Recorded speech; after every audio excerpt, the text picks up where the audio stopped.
নমস্কার বন্ধুরা, সবাই কেমন আছো? আশা করি সবাই ভালো আছো। নতুন একটা ভিডিওতে আপনাদের সবাইকে আরও একবার কিন্তু স্বাগত জানাচ্ছি। কারণ এখন পাকা আমের সিজন, গরম মানেই কিন্তু ফলের রাজা আম সবথেকে বেশি ওঠে বাজারে। তো বিভিন্ন ধরনের আমি কিন্তু রেসিপি শেয়ার করেছি, তবে এটা ভিন্ন ধরনের একটা পাকা আম দিয়ে উড়সে রেসিপি। খেতে তো ভীষণ সুন্দর হয়, আর বানানো কতটা চটজলদি সেটাই আপনাদের সাথে শেয়ার করব।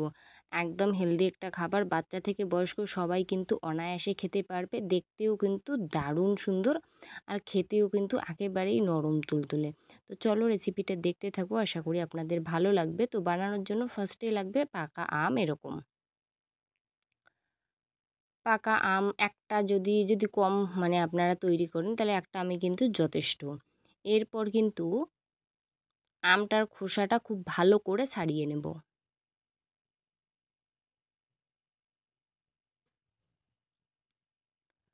আমের খোসাটা ছাড়িয়ে নেওয়ার পর একটা পাত্রে কিন্তু আমটা খুব ভালো করে ঠিক এইভাবে কিন্তু কাটবো, যাতে আঁটিটা বেরিয়ে আসে। মানে আঁটিটার যতটুকু আম সেটাও কিন্তু খুব ভালো করে ছাড়িয়ে নেব, যাতে কোনো রকম আঁটিতে আম না থাকে। আম নষ্ট করার কোনো মানেই হয় না। তো যাই হোক, আমটা কাটার পরে সেকেন্ড টাইমে যে আমটা সেটা কিন্তু স্লাইস করে কাটবো। আপনাদের যেমন খুশি তেমন কাটতে পারেন, কারণ এটা তো মিক্সার জারে দিয়ে আমি পেস্ট করব। তো একটুখানি স্লাইস করে যদি এরকম ডিজাইন করে কাটা যায়, তাহলে না বের করতে যে টুকরাগুলো খুব সুবিধা হয়। তো এইভাবেও আপনারা কিন্তু চামচ দিয়ে বের করতে পারেন। আপনাদের হাতের কাছে যেটা থাকবে সেটা দিয়ে আপনারা খুব সুন্দর করে কিন্তু আমটাকে কিন্তু ছাড়িয়ে নিতে পারবেন। এরপর মিক্সার জারে এটা দিয়ে দেব। মিক্সার জারে দিয়ে কিন্তু এক দুইবার ভালোভাবে ঘুরিয়ে নিলেই খুব সুন্দর একটা পেস্ট হয়। কারণ পাকা আম পেস্ট করতে তেমন কোনো কিন্তু আহামরি একটা খাটনি তা কিন্তু না। তো অল্প জল দিয়ে পেস্ট করে নেব। খুব ভালো করে অল্প একটু জল দিয়ে খুব সুন্দর করে মিহি পেস্ট তৈরি করে নিলাম।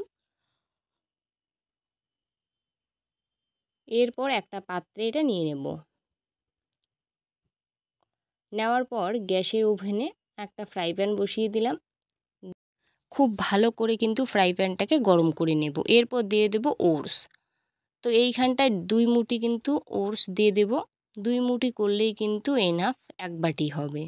তো যাই হোক, এটা একটু ড্রাই রোস্ট করে নেব। ওই ৩-৪ মিনিটের মতো হালকা একটু ভাজলেই কিন্তু খুব সুন্দর এটা ভাজা হয়।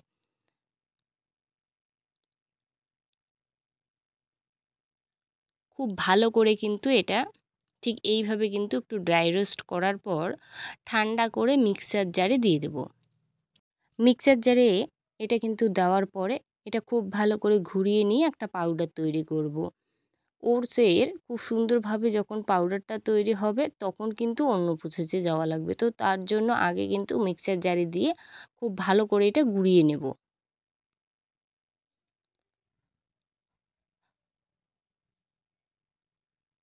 গুঁড়িয়ে নেওয়ার পর ঢাকনাটা খুলে দেখাচ্ছি আপনাদের। দেখুন ঠিক এরকমই কিন্তু পাউডারটা তৈরি করে নেব। এরপর একটা প্যানের মধ্যে দিয়ে দেব জল। এটা কিন্তু ঠান্ডা প্যান, গরম করা ফ্রাই প্যানে বা কড়াইতে দিলে কিন্তু এটা আগে হবে না। তো একদম ঠান্ডা ফ্রাই প্যান হোক বা কড়াইতে ফার্স্টে জল দিয়ে তারপর স্বাদ মতো চিনি দিয়ে দেব। কারণ যদি আমের পরিমাণটা মিষ্টির একটুখানি বেশি হয়, তাহলে কিন্তু এটা কম দিলেই এনাফ। এরপর সামান্য ১ চিমটে নুন, আর দিয়ে দিলাম হচ্ছে ওটসের যে পাউডার সেটা। এরপর দিয়ে দেব পাকা আমের পাল্প, বেশ অনেকটাই।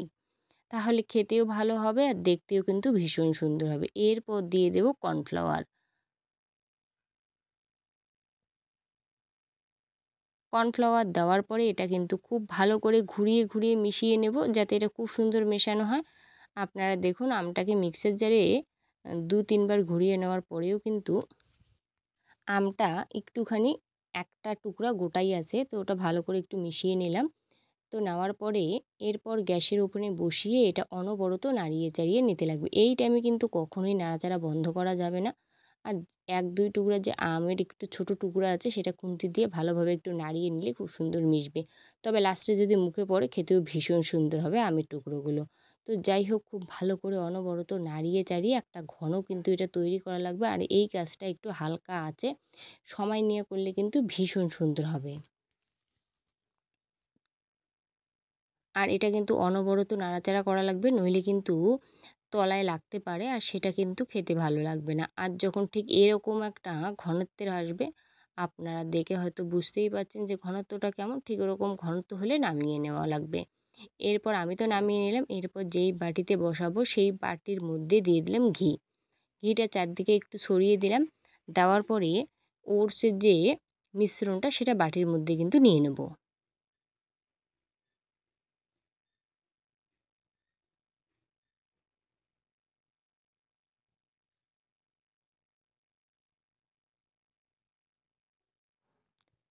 এটা দেওয়ার পরে কিন্তু খুন্তি দিয়ে খুব ভালো করে একটুখানি উপরটা সমান করে নেব। তাহলে না দেখতেও ভালো লাগবে। তো সেই জন্য আপনারা চাইলে চামচ দিয়েও খুব ভালো করে এটা কিন্তু ঠিক এইভাবে সমান করে নিয়ে এটা পুরোপুরি কিন্তু ঠান্ডা করে তবেই কিন্তু আমি আপনাদের দেখাবো। তো এটা ঠান্ডা করার জন্য ১০-১৫ মিনিট তো সময় লাগবে। তো ফিরে আসলাম কিন্তু ১৫ মিনিট পর আপনাদের দেখাচ্ছি। এরপর এরকম একটা থালা নিয়ে নিলাম। এবার থালাটা উল্টো করে ঠিক বাটিটা এরকম করব। আর একটুখানি কিন্তু ঝাঁকিয়ে নেওয়ার পরেই কিন্তু বাটিটা তুলে নেব। যেহেতু ঘি মাখা আছে তাই খুব সুন্দরভাবে অনায়াসে পড়ে যায়। আর দেখুন কত সুন্দরভাবে এটা কিন্তু রেডি হলো। আর বাটির শেপেই এটা কিন্তু তৈরি হলো।